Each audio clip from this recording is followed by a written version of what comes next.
Olá, boa noite a todos e todas. Estamos aqui iniciando a transmissão ao vivo de encerramento do primeiro módulo do curso Aprenda a Dizer Sua Palavra. Eu sou Simone Li, faço parte da equipe pedagógica da EAD Freiriana e estou aqui muito feliz com a presença da nossa diretora pedagógica, Ângela Bis Antunes. Boa noite a todas, boa noite a todos. A nossa equipe aqui estão presentes aqui o Plínio, a Janaína, o Bernardo, Simone, eu. Deverão chegar mais algumas pessoas, estamos aguardando. São todos muito bem-vindas, todas muito bem-vindas, todos muito bem-vindos. Agradecemos a participação de vocês ao longo do curso e de estarem aqui compartilhando conosco esse momento de encerramento. Hoje é dia 20 de setembro, um dia após a celebração do nascimento de Paulo Freire, né? Se estivesse vivo, ontem teria completado 98 anos de idade. Em homenagem a Paulo Freire, iniciamos esse encontro de encerramento porque ele também nos ensina que a gente educa com o corpo inteiro, não só com a razão, mas com a emoção, com a sensibilidade. Vamos usar então, vamos abrir esse encontro em homenagem a Paulo Freire e a todos os participantes com um poema de Mário Benedetti, que será lido por Bernardo.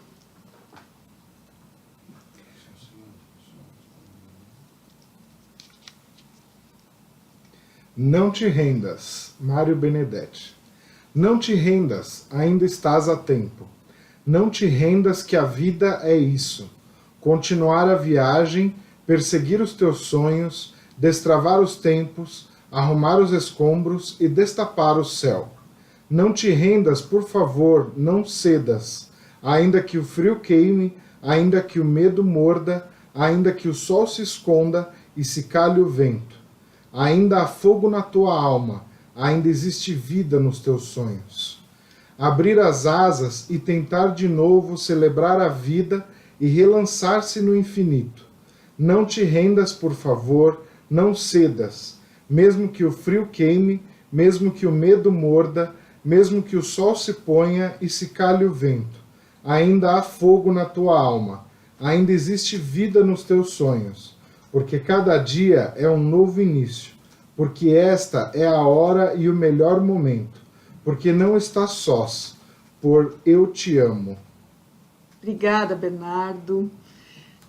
Estes cursos que a gente vem oferecendo, como a gente já comentou em momentos anteriores, eles são uma forma de resistência, eles são uma forma de manter vivo o legado de Paulo Freire, eles são uma forma de a gente manter viva a nossa esperança, são uma forma de a gente não se render, de a gente alimentar o sonho, de a gente não calar, mesmo que o vento se cale. O poema que foi lido, ele não foi lido completo, ele tem mais estrofes, foi feita uma seleção, né? Mas que a gente tenha essa capacidade, e o curso falou sobre isso também, né? De como educador, e o professor Gadotti menciona isso, nós educadores somos profissionais do sentido, e Paulo Freire é o educador da esperança, que a gente se alimente, que a gente se fortaleça, que a gente caminhe juntos nesse processo de resistência tão necessário no contexto em que a gente está inserido. Então, mais uma vez, obrigada a presença de todos vocês. Nós, neste encontro, colocamos como pauta nós dialogarmos sobre as impressões de vocês, comentários de vocês. Então, já convidamos as pessoas que estão participando que enviem perguntas, comentários sobre o curso, interagindo aí conosco. Aguardamos a participação de vocês e também para dar informações sobre o e-book que está previsto na produção aí do curso. E, como vocês já sabem, tem aí o módulo 2, que em breve começará, e a Simone depois passará essas informações para nós. Então, participem, enviem questões, Contem de onde vocês estão nos acompanhando, né? Isso. Porque a gente sabe que temos cursistas no país todo, até fora do país, às vezes, né? Que nos acompanham. E então a gente sempre quer saber de onde vocês estão. Tá? Então, nome, de onde está falando, e vamos interagindo aí. Enquanto vocês não enviam as questões ou os comentários, nós vamos destacar alguns comentários que foram feitos nas interações aí durante o curso. Por exemplo, a Glênia, que é coordenadora de um acolhimento institucional, um abrigo para o público feminino, e ela destaca no primeiro, do módulo 1 da primeira aula, a importância do diálogo, a importância da escuta, e ela reflete o quanto isso é importante para ela acolher cada história e facilitar a interação com o público que é atendido pelo trabalho que realiza.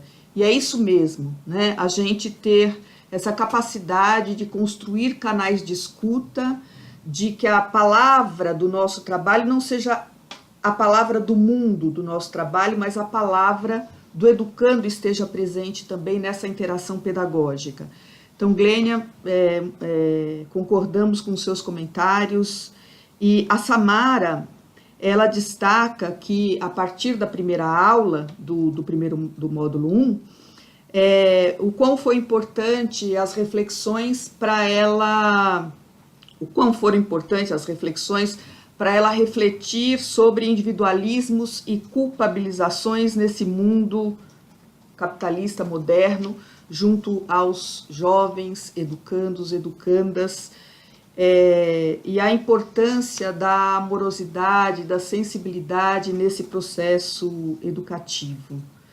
A Fabiana comenta como a escola foi provocativo para ela refletir sobre a escola como um espaço de possibilidades, né? E isso é muito importante, né? Como que nós, enquanto educadores, criamos essa condição para uma educação que vê a história como tempo de possibilidade e não de determinismo, né? Como que a gente provoca o sonho, como a gente provoca o projeto de vida desses educandos.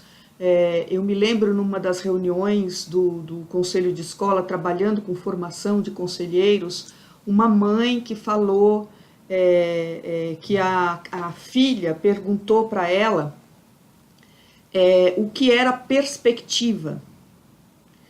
E a mãe perguntou por que ela queria saber o que era perspectiva. E ela disse: mãe, porque a professora falou em sala de aula que nós vivemos num lugar em que não há perspectiva de vida para as pessoas. E a mãe ficou muito indignada com esse comentário feito por uma professora, né? Ela disse: como assim, né? Um espaço educacional, que é um espaço de, como diz aqui o comentário da Samara, de criar possibilidades, ampliar, de pensar em projetos, que a gente fale que não há perspectiva, né? Então, é muito importante que a gente crie essas condições. E como que a gente cria essas condições, né? A partir da realidade do educando, problematizando essa realidade, lendo o mundo não para constatá-lo, mas para transformá-lo, sempre nessa perspectiva de educar para transformar. A Raíssa, ela fala da aula do Gadotti, quando ele menciona a esperança, quão importante foi para ela, porque ela diz que nesse contexto não é raro ela se pegar em flagrante desespero, e que o curso, as reflexões contribuíram para que ela renovasse essa esperança, né? Então, assim, como é que a gente renova essa esperança? Olhando para o espaço onde a gente está, não introjetando esse pensamento pessimista. Há resistências, sim, há espaços de esperança, sim, e a gente tem, enquanto educador, que mobilizar isso em nós e estar atento, com o radar ligado, onde a gente pode mobilizar essa esperança e continuar o nosso trabalho acreditando nessa educação emancipadora, nessa educação que humaniza, nessa educação que transforma. Acho que a Simone poderia falar um pouquinho, enquanto chegam aí os comentários, né, desse módulo e do e-book, né? Uma coisa que me chamou muita atenção, Ângela, nos comentários, é que os cursistas, a todo momento, enfatizam que estão gostando da metodologia, né? Então, nesse primeiro módulo, a gente falou muito de criticidade, estética e ética, diálogo, alegria e esperança, e isso você vê que eles vivenciam na prática, né, durante o curso. Então, vou destacar aqui a Gildaci, né, que fala com a docente Sheila, né, o quanto ela ajuda, né, nas pontuações, nas colocações, o quanto esse diálogo entre aluno, professor, cursista, docente, ajuda, né, a aprofundar os conteúdos, mas também entre os próprios cursistas. A gente vê muita interação entre vocês e isso é muito bonito, né? É o que a gente espera. Por mais que seja um ambiente virtual, né, um ambiente EAD, a gente sente esse calor humano entre eles. A gente vê muita troca entre vocês e isso é muito bacana. E a Julie, Elaine, vários cursistas destacam essa questão da metodologia, e eu achei muito interessante, porque é o que a gente planejou, a gente pensou, né, que os princípios da pedagogia freiriana estivessem presentes na metodologia do curso. Então, como a gente disse na abertura, né, não é só o educador para o educando, mas nesse princípio de que ninguém ignora tudo, ninguém sabe tudo, a gente aprende em comunhão. Então, onde há a presença do educador, né, onde se ensina, se aprende ao ensinar, e onde se aprende, se ensina ao aprender. E nessa relação, não só educador-educando, mas entre educandos também.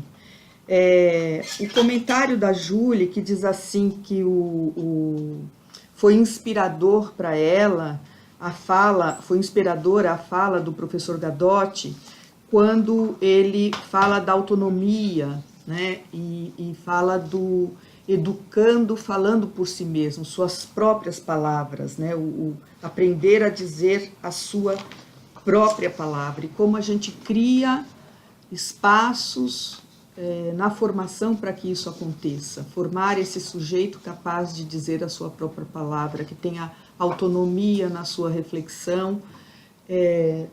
Chegou a nossa convidada, vamos interromper um minutinho, seja bem-vinda. Opa! Vem, minha querida. Olá. Bem-vinda entre nós. Muito obrigada. Olá, bem-vinda. Fez uma longa viagem. Estamos aqui. Daqui a pouquinho a Helenice também fala. Então, e aí eu gosto sempre de trazer também as experiências práticas, né? Eu me lembro de uma situação em que, dando aula numa escola de ensino fundamental, na zona leste aqui da cidade de São Paulo, me deparei numa noite com alunos que estavam extremamente revoltados e tocando fogo no cesto de lixo da sala de aula. Eu entrei e estava pegando fogo no cesto e na parede, na porta, e eu fiquei assustada com aquela manifestação dos alunos, porque estavam tocando fogo na sala de aula e eles estavam revoltados por causa de uma decisão da diretora que havia proibido o uso da quadra. E imediatamente eu comecei a conversar com eles, porque eles estavam tocando fogo e achavam que aquilo era uma solução para aquela aquele problema que estavam enfrentando. E que destruindo a escola não seria o melhor caminho, mas eles foram incisivos comigo que este era o melhor caminho, que aquele caminho que eles adotaram era o único possível. E nós começamos um diálogo ali, uma escuta para tentar entender o que estava acontecendo, e eu tinha que trabalhar enquanto professora de português, textos narrativos, descritivos e dissertativos. Eu aproveitei esse contexto para trabalhar isso com eles a partir dessa realidade. E nós buscamos, através da produção dos textos, compreender o que ocorreu, né? Descrevendo a situação, contando a situação e argumentamos. Passamos um tempo nas aulas, não foi só em uma aula, mas durante várias aulas, discutindo sobre essa situação vivida na escola. E eu pedi um crédito a eles, que eles confiassem em mim e que a gente poderia encontrar solução para aquele problema de uma outra forma que não fosse depredando, que não fosse tocando fogo na escola. E nesses diálogos, na produção dos textos, descrevemos o que aconteceu, contamos o que aconteceu, e eles contando junto, produzimos textos coletivos e a argumentação, porque eu propus um diálogo com a diretora e eles disseram que não seria possível, que não havia essa possibilidade de diálogo com a diretora para reverter a decisão. Então nós levantamos todos os porquê eles achavam que ela não concordaria, quais eram os argumentos, os contra-argumentos que nós juntos tínhamos a propor, e depois dramatizamos em sala de aula a presença da diretora com eles, fizemos uma peça de teatro, eu representei a diretora e eles argumentando, e por fim eu convidei a diretora para dialogar com esses educandos. E conseguimos, por meio houve todo um preparo, uma reflexão sobre o que aconteceu. A diretora inicialmente estava resistente a conversar com eles, mas aceitou conversar e conseguimos estabelecer um diálogo e houve um acordo entre direção e alunos de que a decisão caberia ao conselho de escola. Na próxima reunião do conselho, isso seria a abertura da quadra na escola, seria a pauta da reunião do conselho. E houve a reunião, foi discutido, os alunos tinham acumulado uma reflexão sobre o que tinha acontecido, estavam preparados para esse diálogo, foram para a reunião do conselho e o conselho deliberou favorável à reabertura da quadra. Então, uma forma de a gente... eles não enxergavam naquele momento inicial nenhuma outra possibilidade que não fosse tocando fogo na sala de aula para manifestar uma insatisfação e revolta diante do que havia acontecido. E por meio do diálogo, da persistência, nós fomos ali construindo caminhos possíveis e a quadra voltou a ser utilizada e com acordos e com combinados de forma que atendesse às necessidades do grupo, dos alunos, da escola. Então, a gente, enquanto educador, criar possibilidades, oportunidades de mostrar outros caminhos possíveis, assegurando o direito à palavra, né? O direito à reflexão e como construir o diálogo, porque Paulo Freire fala que não é simples isso, não é? Você precisa se preparar para o diálogo, você precisa construir o diálogo. E como é que a gente constrói isso? Num primeiro momento, eles só conseguiam xingar. Eles não conseguiam dar nome a tudo que estava acontecendo, refletir sobre o que estava acontecendo, propor ações diferentes sobre o que estava acontecendo, encontrar caminhos de solução do que estava acontecendo, né? Então, a gente vê relatos no curso de pessoas lidando com a prática, com a relação pedagógica aí, buscando caminhos possíveis, né? E a Helenice também, no seu relato, eu fiquei muito encantada, você dizendo do trabalho da biblioteca, né? Na leitura na biblioteca e que é uma biblioteca cuja arquitetura projetada por Niemeyer, e que a biblioteca tem vidros, que ela nos inspira, né, aos horizontes que a leitura abre para o educando. Né? Queria que você falasse um pouquinho também sobre isso, sobre esse curso, aí o primeiro módulo. Boa noite. Boa noite, seja bem-vinda. É uma honra para nós, Helenice. A gente já disse em outras vezes, mas assim, a gente fica muito sensível, muito sensibilizado e grato pela presença, principalmente pensando no que você fez para estar aqui hoje. Né? Então, muito obrigada. Para nós é uma manifestação de muito carinho e por isso a gente agradece a sua presença aqui. Tá? Mas é gratidão recíproca, porque eu penso que a gente que está com Paulo, está caminhando ao lado de Paulo Freire, precisa estar juntos. Precisa olho no olho para esse diálogo acontecer, para ele não deixar, para que a gente não enfraqueça as nossas vontades. Né? Você falava da biblioteca, mas um pouquinho antes, eu estava no seu relato, pensando na minha vivência. Eu trabalho com educação infantil. E hoje pela manhã eu levei um livro para ler. Eles não queriam ler. Não queriam ouvir. Né? Então, o que a gente pode fazer? A gente quer lanchar. E eu fiquei exatamente como assistente daquilo, como espectadora. E 2 pegaram a bandeja, eles se serviram. Depois eles deram a massa de modelar. Depois eles falaram, a gente pode descer para ouvir. Então, se a gente não se dispõe a negociar, porque o diálogo é também uma negociação, né? Em última... Talvez num primeiro momento seja uma negociação. É muito mais do que isso, né? E na vinda para cá, você falou que eu vim de longe, eu vim de Duque de Caxias, no Rio de Janeiro, mas é a segunda vez que eu estou aqui, e quando eu venho para cá, eu disse da primeira vez e repito, São Paulo e Duque de Caxias estavam do lado. O tempo é cronos, mas o afeto aproxima tudo. É uma alegria estar nesse espaço em que o professor Paulo esteve. Mas no caminho eu conversava com o motorista de Uber. Toda essa dor que os seus alunos sentiram foi uma dor muito recente na minha vida, nessa vivência política da nossa vida política recente, né? E Paulo fala da raiva sem raivosidade. Eu deixei a raiva ficar muito grande, então eu tive muita dificuldade de dialogar com o meu diferente.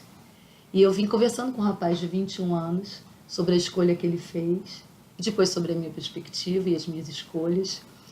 E ele falou, poxa, a senhora, é bom de conversar, porque a senhora quer mesmo conversar, né? Dá para ouvir. Eu falei, então, a gente precisa fazer esse exercício.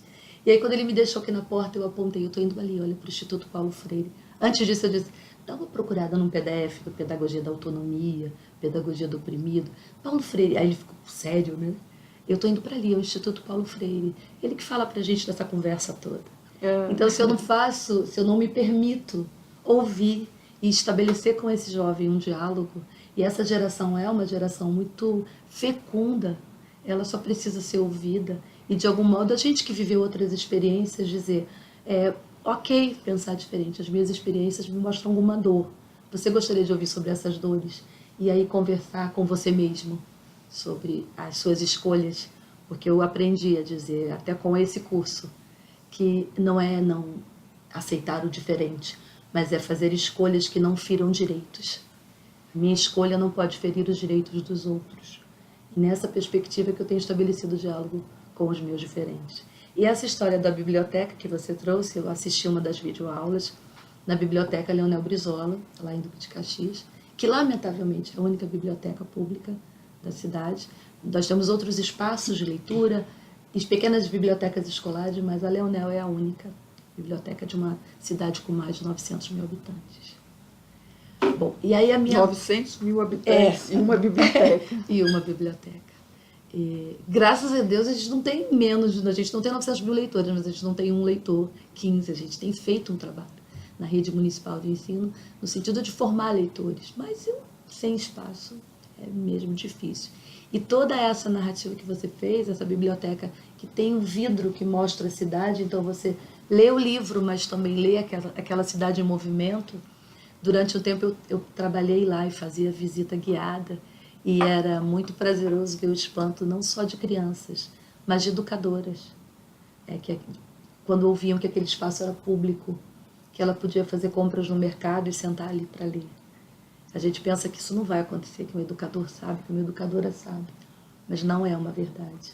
Pelo menos não é uma verdade na minha cidade. E quando eu vejo, toda vez que eu me sento naquela biblioteca, que ela não está cheia e que ela não está efervescente, me dá uma pequena tristeza, porque a gente pode muito nesse diálogo com o livro. E se a gente estimula essa entrada, ela não tem escrito que é uma biblioteca, e foi uma proposta do Oscar Niemeyer, que em frente à biblioteca tem um teatro. A ideia dele era que o leitor da biblioteca comprasse ali os ingressos para o teatro e ficasse aquele espaço um centro cultural. Mas se a gente não divulga que aquele grande prédio branco é uma biblioteca, como é que a pessoa vai visitar?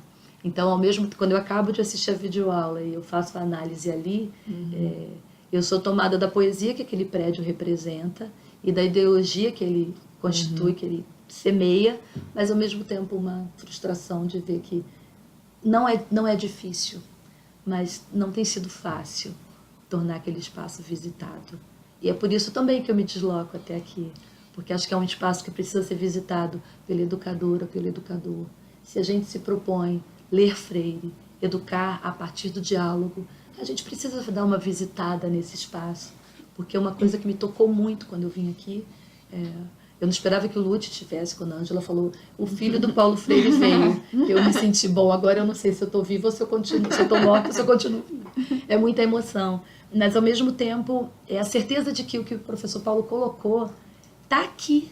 Vocês representam a pedagogia freiriana, vocês representam a amorosidade que Paulo coloca nos livros, e que certamente era ele em pessoa. E o filho é o retrato de que dá certo o que ele propunha. Porque se não desse certo, o filho dele não ia ser essa figura generosa que sai da casa dele para receber uma professora que veio visitar o espaço.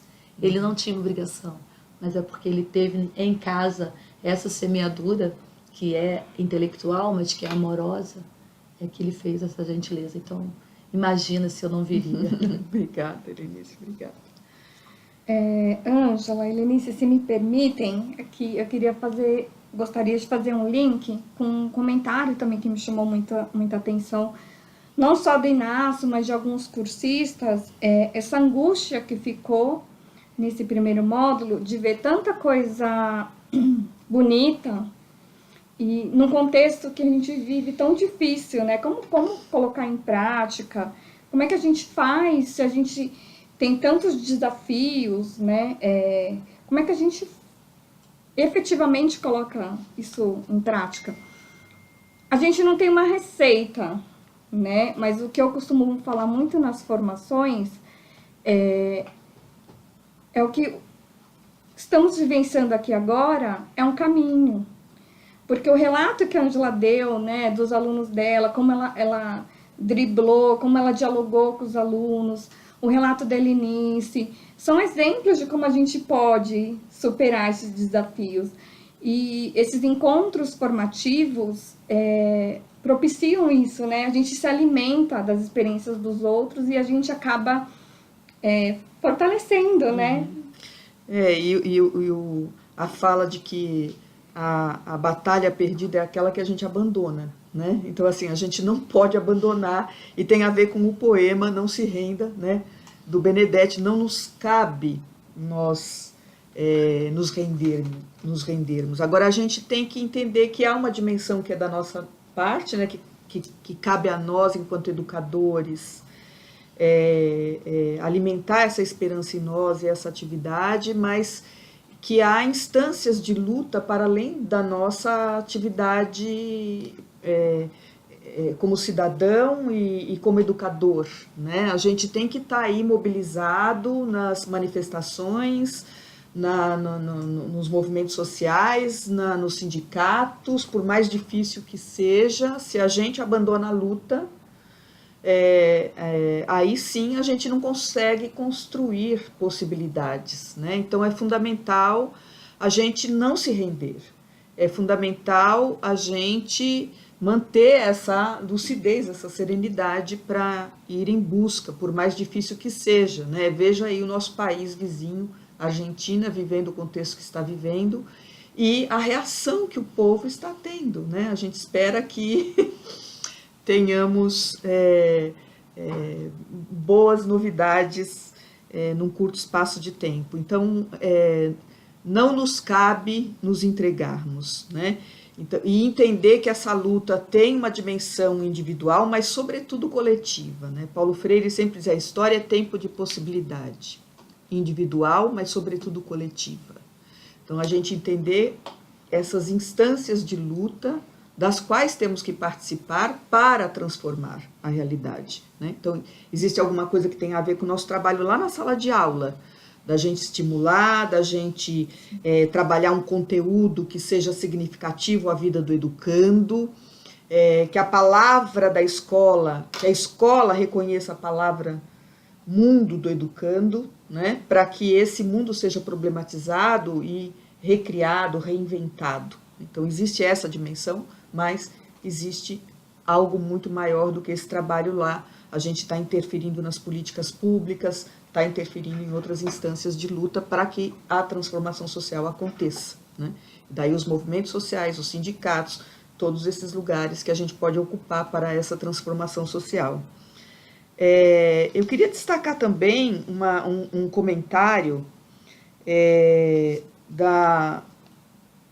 deixa eu ver se eu consigo localizar. Tem um da Helena que diz dela, numa das aulas, que ela fala que assim, ok ouvir os educandos, e ela, às vezes ela se sente meio direcionando ou conduzindo, e ela fica preocupada se ela está cerceando a palavra do educando, quando ela abre para o diálogo.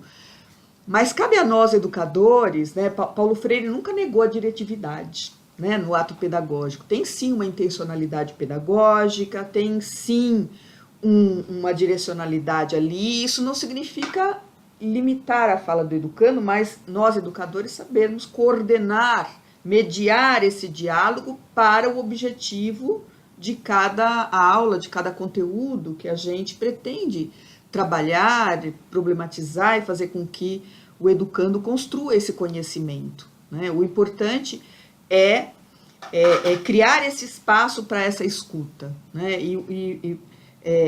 O conteúdo programático da aula nasce dessa escuta do educando, nasce da leitura do mundo.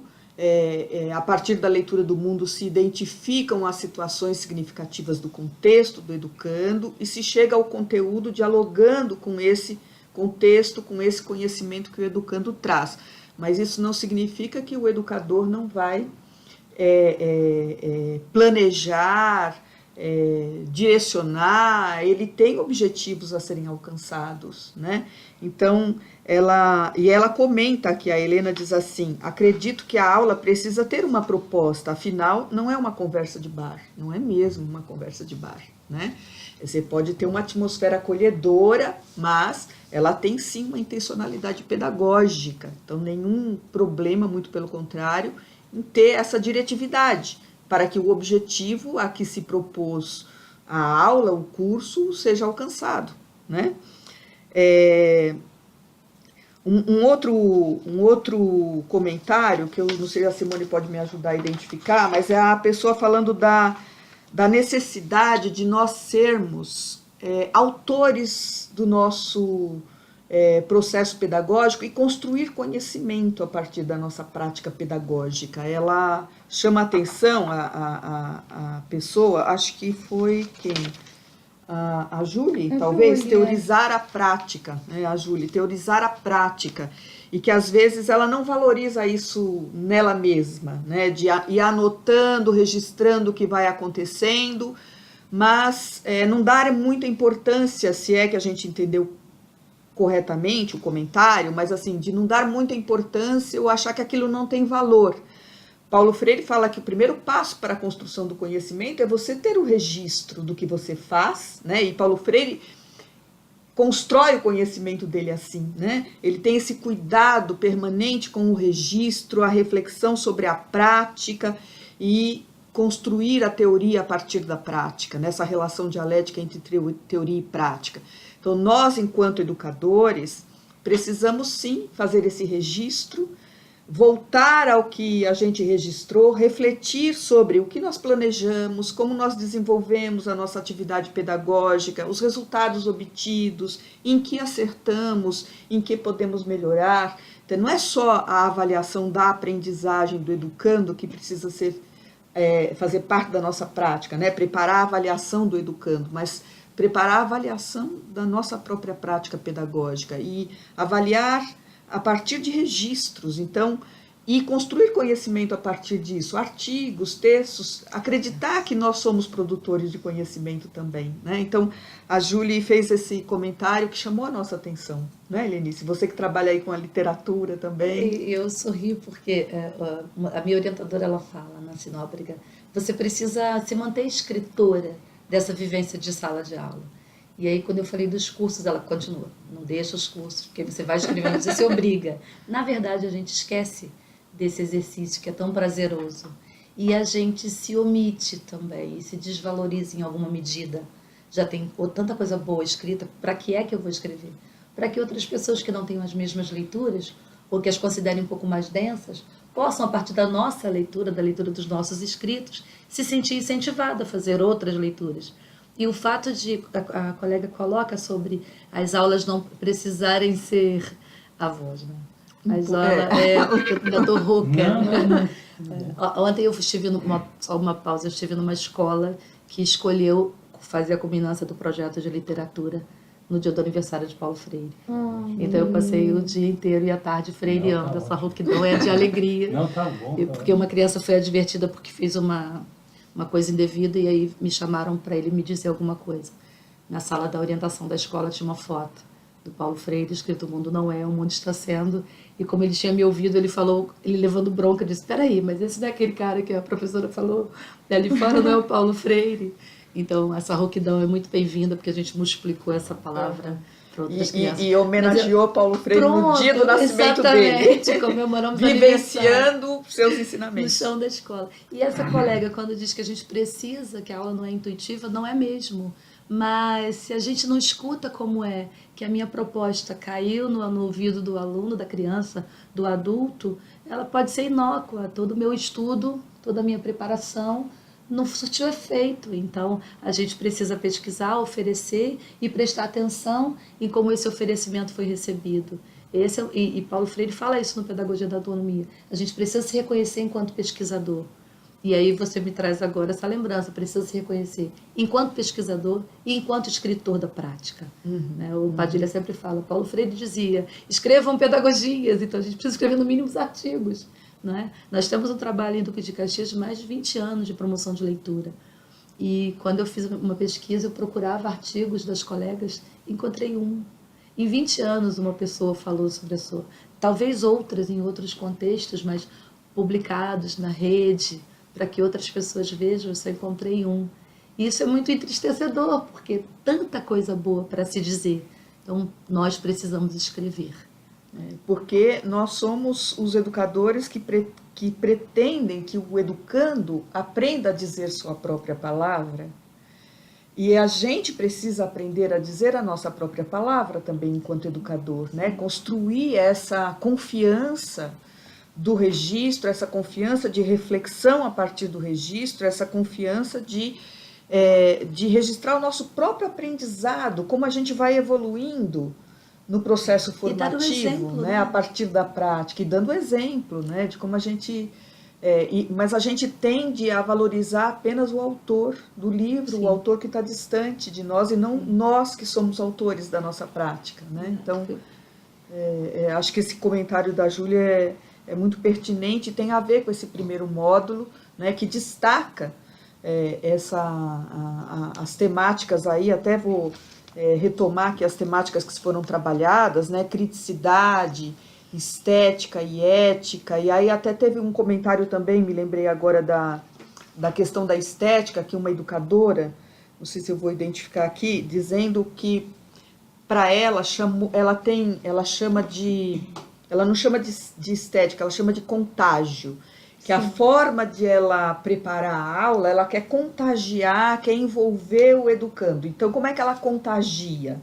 Tocando a sensibilidade, cuidando de preparar bem o ambiente pedagógico, com os materiais para agradar, seduzir, envolver. E isso Paulo Freire chama de estética, uma boniteza no ato pedagógico, né? E a gente educa não só com as palavras ditas ou escritas, mas a gente educa com a organização do espaço. O espaço é pedagógico. Você construir um ambiente que seja acolhedor, com material organizado, com uma belezura, isso envolve, isso acolhe. Ela chama de contágio, e ela disse que chamou a atenção dela Paulo Freire destacar a importância da estética no ato pedagógico. E é de suma importância, a gente sabe disso, né? A beleza, né, faz falta. A gente trabalha, por exemplo, em espaços rurais e não tem uma pausa para ouvir o pássaro, para ouvir o galo cantar, para ouvir que seja o carro passar. A gente não educa também para recepção. A gente quer que o aluno só escute a nossa voz ou então escute o que foi dito num filme. Mas e esse entorno? E o exercício de silenciar para pensar sobre esse entorno? Isso é um prazer estético também, não é? Uma das perguntas que as crianças mais fizeram ontem, um pouquinho antes eu fiquei com vontade de dizer, mas você também escreve? Mas você reescreve o que você escreveu? Então dizer para eles que eu paro para olhar uma cor, dizer para eles que eu mudo a palavra que eu escolhi primeiro, que eu uso o dicionário para escolher palavra, é dizer eu sou tão humana quanto vocês. O que nos distancia são só as idades. Ou não, no caso da Eja, né? São as experiências. Mas é importante que a gente tenha cuidado com a beleza do que está fazendo. Uma amiga teve uma experiência muito curiosa com relação a isso. A gente no Rio de Janeiro gosta muito de cor, né? E então ela sempre vai muito colorida, diferente de mim. E ela disse, uma vez, uma adolescente disse para ela, nossa, Amanda, você se veste de um jeito tão cultural. E aí ela teve uma aula inteira para falar sobre isso, né? Como é que é esse jeito cultural. O que é que estava tão diferente nela, que agradou tanto o olhar dessa adolescente. Então a gente pensa que não é observado, mas é. E a gente só precisa ampliar essa observação que está no nosso corpo, no nosso olho, para esse mundo que também precisa ser olhado. Se a gente fala tanto de biodiversidade, de cuidado com esse entorno, com esse mundo que a gente vive, como é que a gente não diz, escuta, né? Tem que ter esse espaço. Um outro item do aula, né, videoaula que foi trabalhado, é a questão da coerência entre o que é dito e o que é feito, né? Que a gente educa testemunhando aquilo que a gente fala, né? Dando as nossas palavras precisam ser corporificadas pelos atos, pelas ações, né? Que não é só importante a gente falar da necessidade da escrita, da necessidade da leitura, mas a gente testemunhar a leitura com eles, a gente testemunhar a escrita com eles, a gente vivenciar, dar corpo às palavras que a gente diz em sala de aula, né? Mas voltando um pouquinho à belezura, à estética e também ao amor necessário para o ato pedagógico, nós estamos numa parceria com a Universidade de Garanhuns para elaborar um dicionário audiovisual de Paulo Freire. Nós estamos trabalhando nisso. Pegamos vários vídeos, depoimentos de Paulo Freire, em vídeo ou em áudio, e estamos montando um dicionário, nesses vídeos, o que Paulo Freire falou sobre alfabetização, sobre esperança, sobre autonomia, nesses vídeos todos que tem aí no acervo de Paulo Freire, pegando esses trechos e, em vez de ser por escrito, selecionando falas de Paulo Freire sobre esses temas, né? Criando não o texto escrito, mas o texto falado, né? A imagem, né? Então eu estou fazendo a revisão da transcrição desses trechos dos vídeos, e aí me deparei com um relato de Paulo Freire, no vídeo, Paulo Freire contando numa aula que ele deu na PUC aqui de São Paulo, dizendo do quanto ele se sentia apaixonado pelo ato pedagógico, por dar aula, por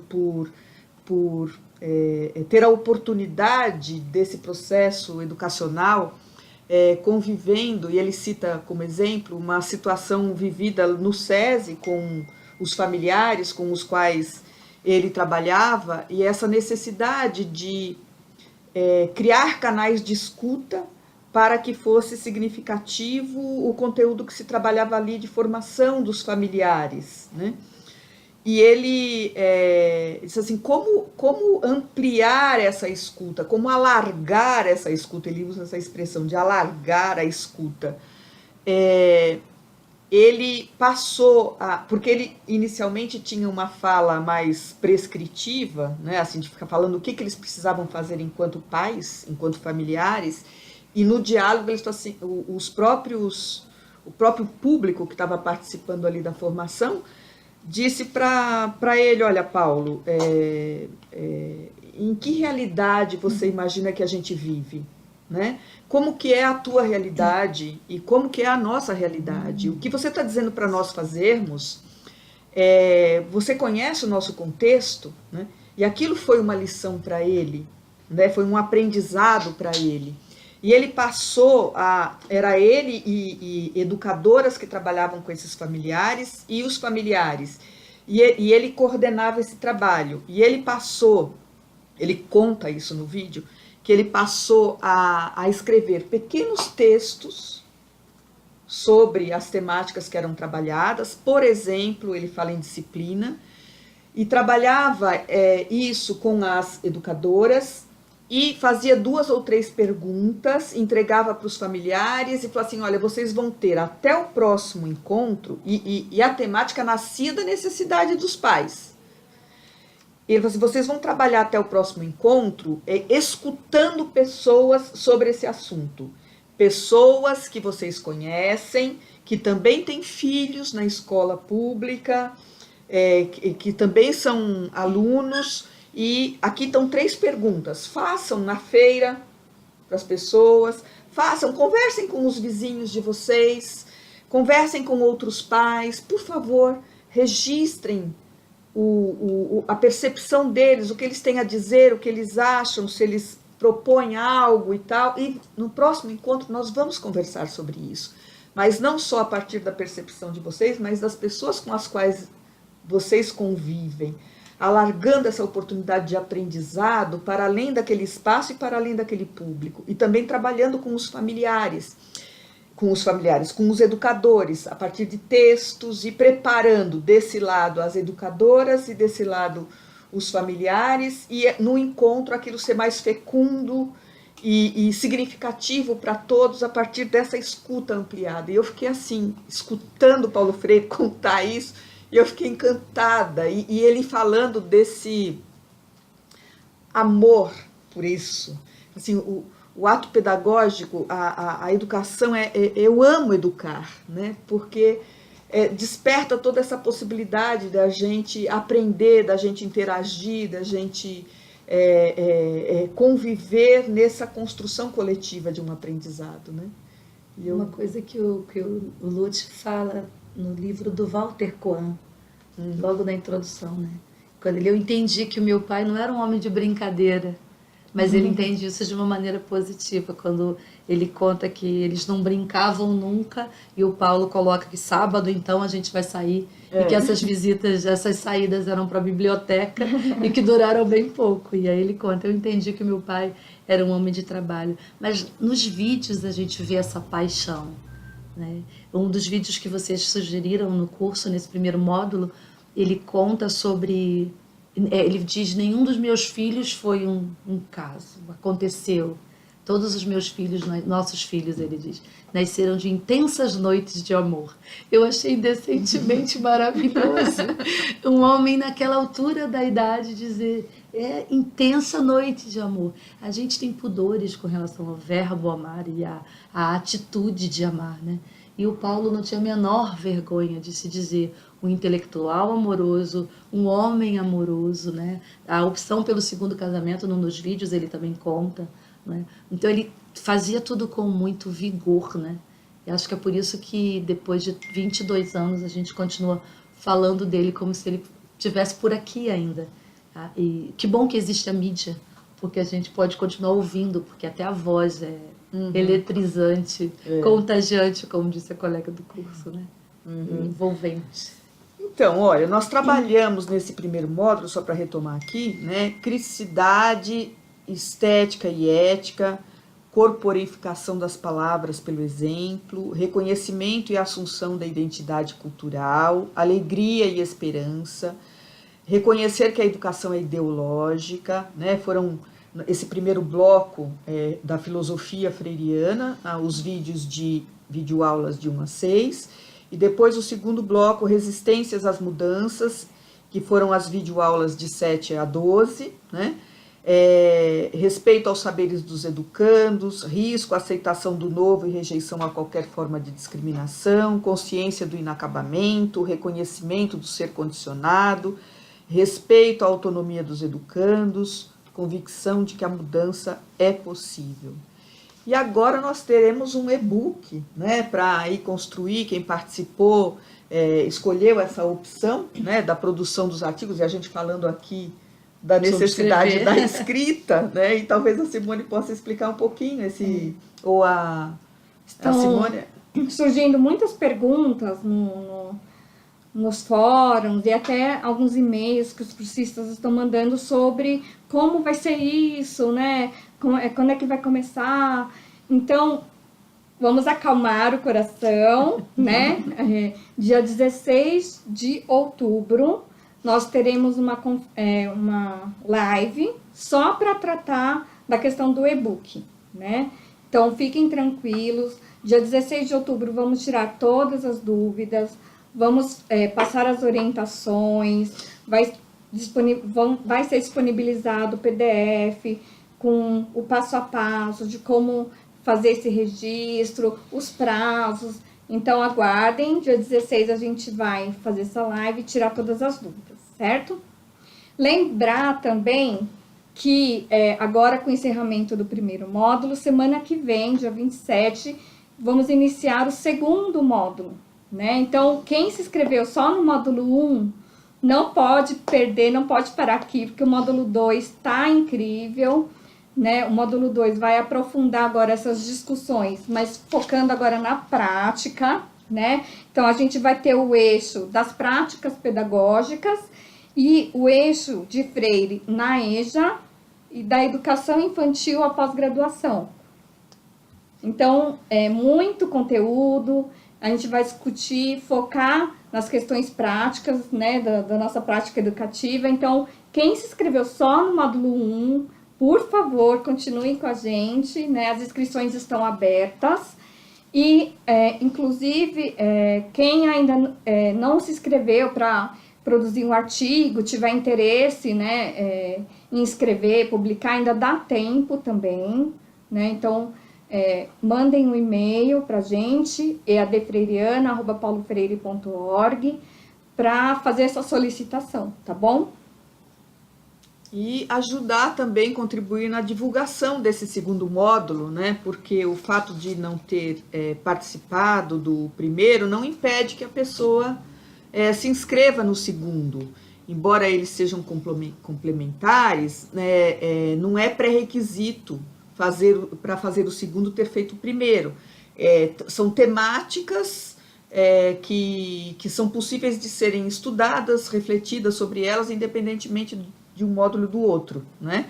Então, ajudem-nos a fazer essa divulgação também, trazer mais gente participando, que é uma forma também de contribuir com a manutenção dessa instituição e que acolhe aqui, né, o acervo de Paulo Freire. Para quem não teve oportunidade de ouvir ainda, aqui nós temos o acervo de Paulo Freire, que é composto de livros, fotos, artigos, audiolivros, e esse acervo ele é reconhecido pela Unesco como Patrimônio Documental da Humanidade. Então, é um acervo de extrema relevância, extrema importância, e é o nosso trabalho que mantém esse acervo. E nesse contexto em que a gente vive nesse país, né, de profundos ataques a Paulo Freire, tem sido mais difícil, né? Então, toda a contribuição, solidariedade e parceria de vocês é bem-vinda e a gente agradece profundamente por esse trabalho.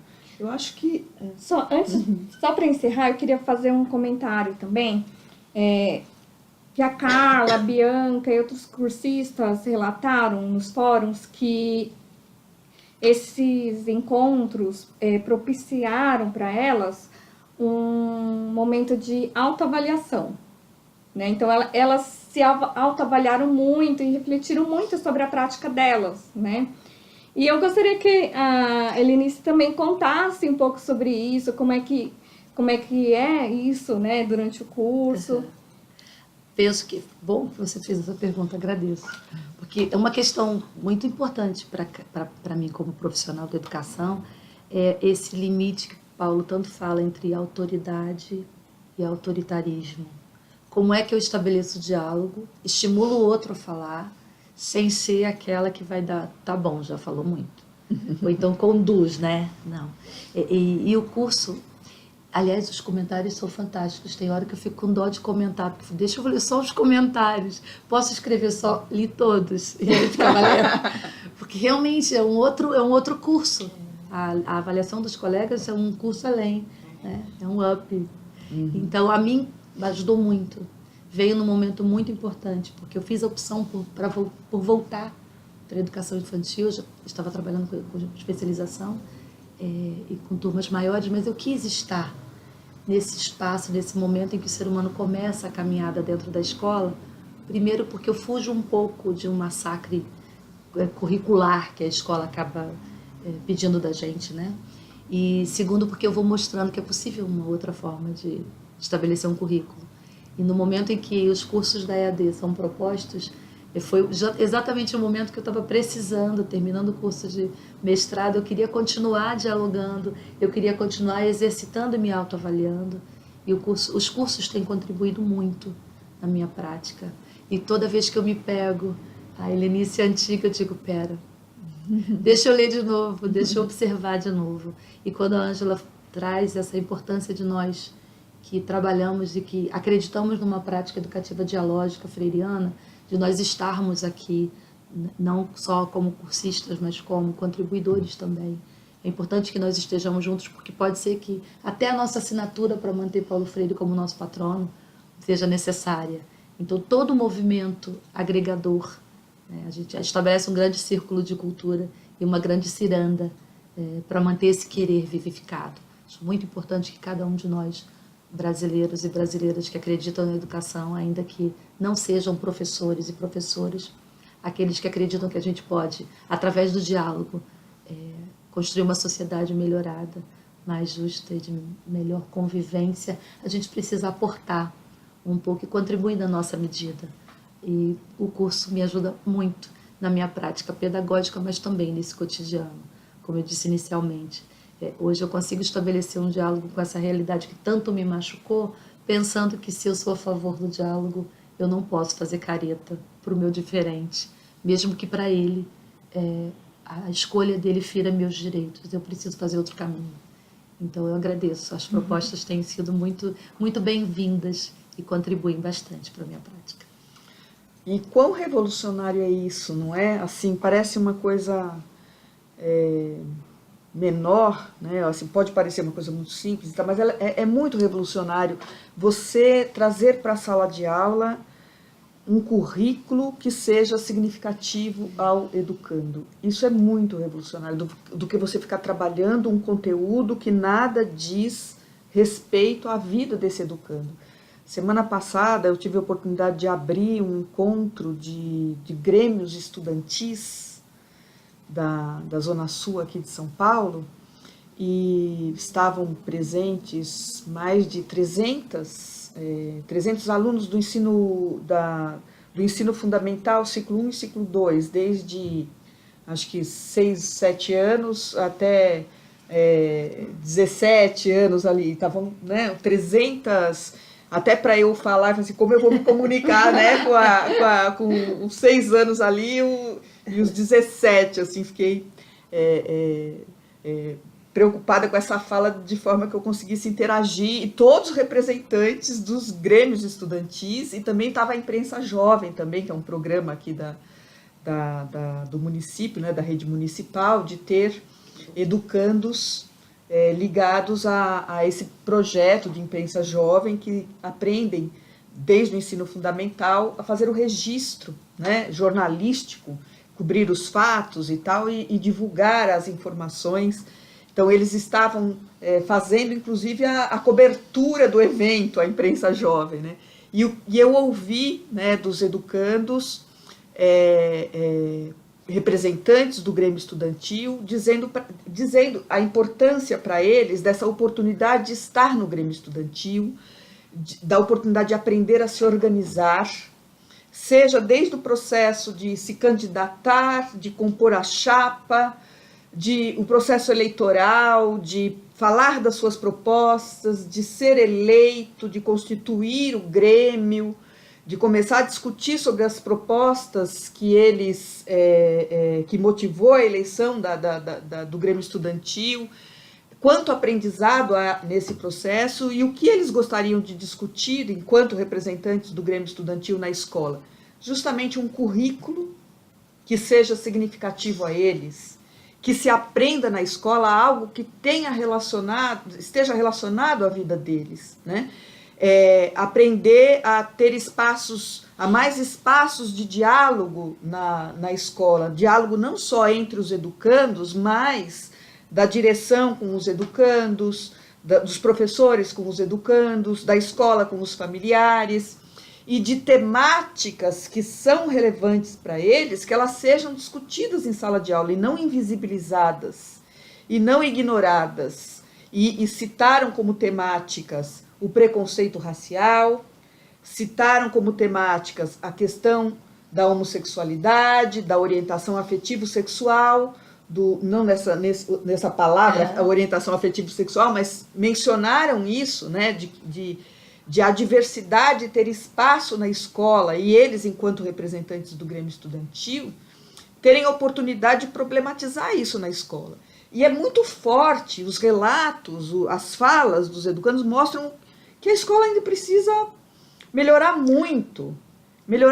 Então, quando um educador está sensível a esse projeto, a esse currículo aberto a essas temáticas, e está sensível também, que foi proposta dos grêmios, né, de se conectar com a comunidade, né, de a escola estar aberta ao entorno dela, né, se tem hip hop, se tem grupo de skate ou coisa parecida, que se aproxime isso. Então, a escola se assumindo como gestora social de um conhecimento transformador, de um conhecimento emancipador, de um conhecimento que leve em consideração os saberes da comunidade, o que essa comunidade tem também para ensinar, e o diálogo do saber informal com o saber formal, e que a partir daí se construa um conhecimento transformador que contribua para o bem viver dessa comunidade, né? Então, eu fui testemunha das falas desses educandos, pedindo essa escola que seja emancipadora, essa escola que promova o diálogo, essa escola que construa um currículo significativo à vida deles. E é absurdo até a gente pensar, né? Estamos nesse contexto, e aquilo que a gente pensa que, mas é isso que a escola tem que fazer, mas a escola não faz, né? A escola tem as palavras da escola não são as palavras do mundo dos alunos. Então é preciso trazer as palavras do mundo dos educandos para dentro da escola, né? O que lamentavelmente mostra que absolutamente não é culpa de Paulo Freire, aí no pé que estamos na educação, porque se Paulo Freire estivesse dentro das escolas, esse diálogo estaria acontecendo. E ele é tão assertivo que as gerações estão brotando com essa angústia e dizendo desse desejo, né?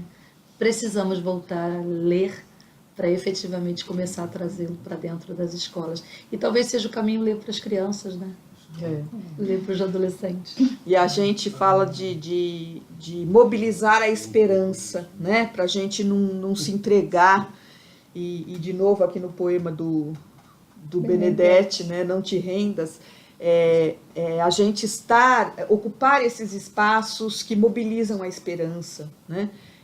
Participar desse encontro do Grêmio Estudantil, para mim, foi um momento assim, de muita energia, assim, de ver aquelas crianças, adolescentes e jovens mobilizados, pegando o microfone, enfrentando, verbalizando a insegurança e o nervosismo para falar diante do público, mas dizendo que eles estavam ali para enfrentar isso mesmo e para aprender a dizer a sua própria palavra, né? E que é isso, é um aprendizado, né? Então, assim, eu me senti privilegiada de estar ali naquele momento e ouvindo aqueles depoimentos, e eu acho que é assim, a gente não ficar...